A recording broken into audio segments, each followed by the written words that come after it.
নিয়মিতভাবে থেকেছেন, কিন্তু রাঁচিতে না কেন? দিল্লি থেকে রাঁচির দূরত্ব অনেক, কিন্তু দূরত্ব কি এতটাই?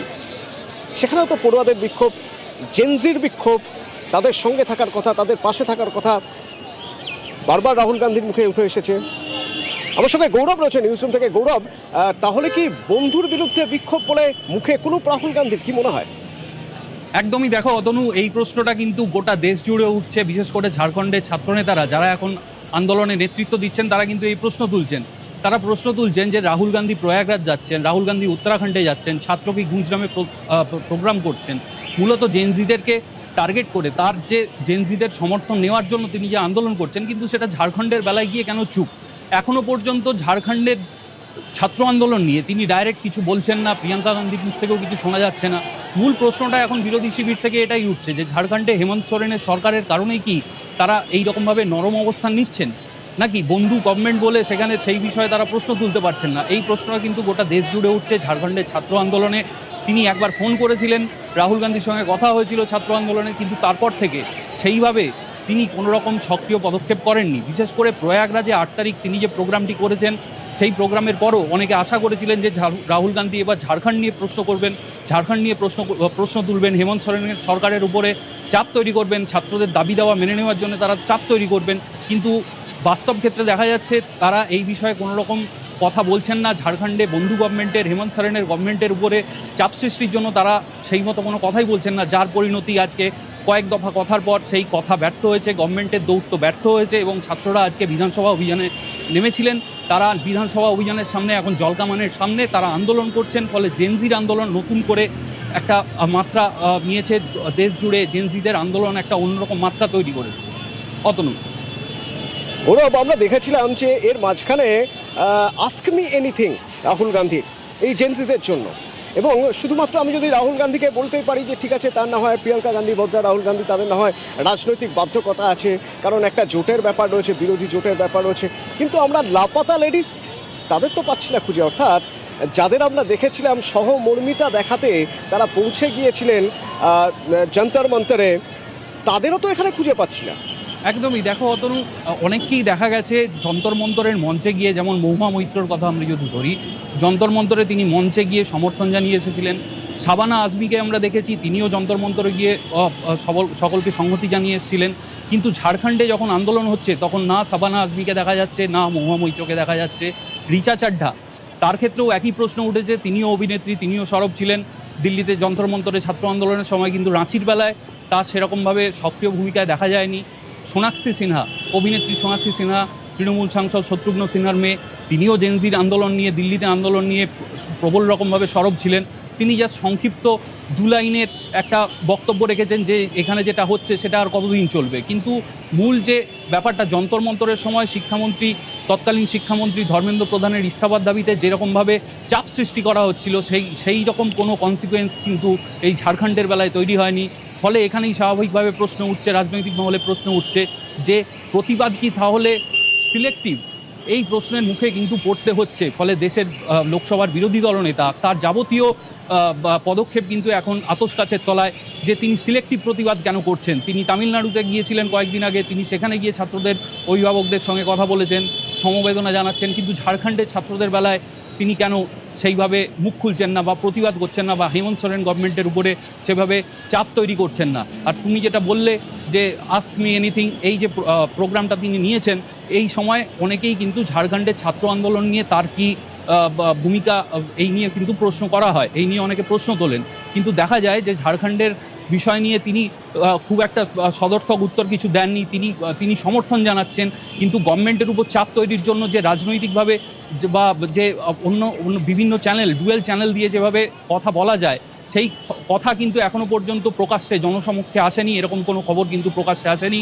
ফলে স্বাভাবিকভাবেই রাহুল গান্ধী এবং তার গোটা ইন্ডি জোটের যারা অন্যান্য সহযোগী দলগুলি আছে, হ্যাঁ, তাদের কিন্তু সেই রকমভাবে সক্রিয় ভূমিকা দেখা যাচ্ছে না। যেমন মমতা বন্দ্যোপাধ্যায়ের ক্ষেত্রেও কিন্তু একই প্রশ্ন ওঠে। তারা সমর্থন জানাচ্ছেন, আবার সমর্থন জানিয়েও কোথাও একটা যেন এই প্রতিবাদটা গিয়ে নরম হয়ে যাচ্ছে, সুর নরম হয়ে যাচ্ছে। ঝাড়খণ্ডে বন্ধু গভর্নমেন্ট, হেমন্ত সোরেনের গভর্নমেন্ট বলেই কি এই পরিস্থিতি? সেই প্রশ্নই কিন্তু বারবার উঠছে। হতন অর্থাৎ এই যে মমতা বন্দ্যোপাধ্যায়, অখিলেশ যাদব, এদেরকে এখানে যেমন দেখা যাচ্ছে না, আবার দেখা যাচ্ছে যে রাহুল গান্ধীর আস্ক মি এনিথিংয়ে ঝাড়খণ্ড নিয়ে প্রশ্ন উঠলে তখন সে বিষয়টা অন্যদিকে ঘুরিয়ে দেওয়া হচ্ছে। অর্থাৎ ask me anything except Jharkhand, বন্ধু সরকার বলে কথা।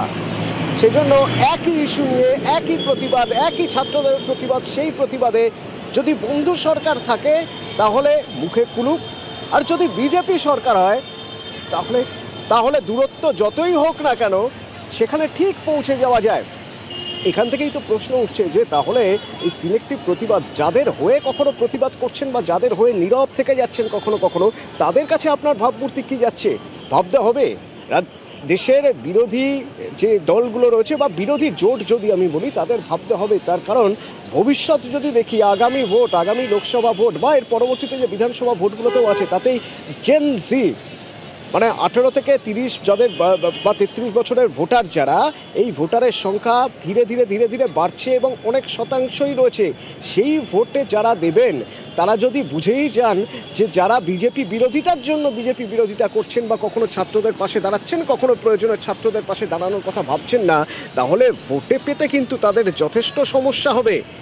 এবার তারা সেটা ভাবছেন বা ভাবছেন না সেটা তো বোঝা যাচ্ছে না, কিন্তু চোখের সামনে যেটা দেখা যাচ্ছে সেটা হলো কেউ তামিলনাড়ু পর্যন্ত যেতে পারছেন, ঝাড়খণ্ডে আসতে পারছেন না। তার কারণ ঝাড়খণ্ডে তার বন্ধু সরকারের বিরুদ্ধেই যে প্রতিবাদ, সেই প্রতিবাদ রাস্তায় নেমে ছাত্ররা করুক, সেখানে অনশন কেউ করুন, কিন্তু দিল্লি থেকে সেখানে আসা যাবে না, তাহলে আবার বন্ধুদের কাছে ভুল বার্তা যাবে।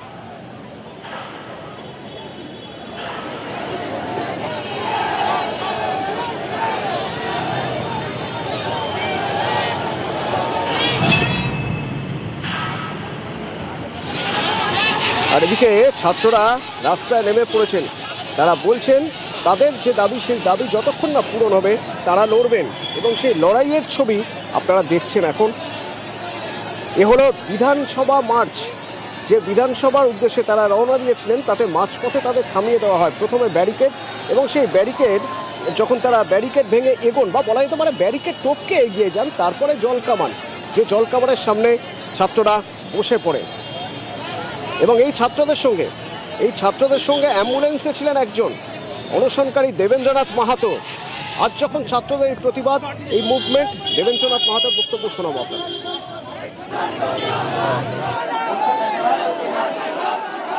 मेरे दिल में सबसे ज्यादा अगर दर्द हुआ, तकलीफ हुआ, तो मेरा भूख हड़ताल से ज्यादा दर्द हुआ उस कांटेदार तार का जाली से। आज हेमंत जी का जन्मदिन है, जन्मदिन के मौके पर ऐसा तोहफा न दे जो जिससे खून बहे, जिससे अराजकता फैले। ये आवाज उन लाखों युवाओं का है जो अपने सपनों की तलाश किताबों में करते हैं। ये उनकी आवाज है जिनका भविष्य प्रतियोगी परीक्षा पर निर्भर है। न्याय मिलेगा, क्योंकि कोई एक आदमी का आवाज नहीं है, ये लाखों युवाओं का आवाज है जिनका भविष्य प्रतियोगी परीक्षा पर निर्भर है। এই দেবেন্দ্রনাথ গত 8 দিন ধরে অনশন করছেন, ঠিক যেমন অনশন করেছিলেন সোনাম ওয়াংচুক যন্তর মন্তরে, এখানে দেবেন্দ্রনাথ, এবং প্রায় 10 কেজি ওজন কমেছে। প্রাক্তন মুখ্যমন্ত্রী শিবু সোরেনের ছবি হাতে নিয়ে অনশনে যোগ দিয়েছিলেন ছাত্র দেবেন্দ্রনাথ।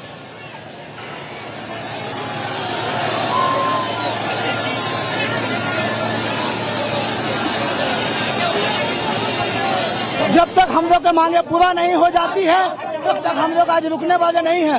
हमारा पहला मांग है JSSC CGL रद्द, मतलब रद्द, उसके बाद CBI जांच, फेयर एग्जाम होना चाहिए। यहाँ का छात्र और यहाँ की जनता अंधकार में है, ये ड्यू टू झारखंड के गवर्नमेंट के पॉलिसीज के कारण है, और इसका जवाब आज छात्र शांति और नैतिकता के साथ आज सरकार से जवाब लेके रहेगी।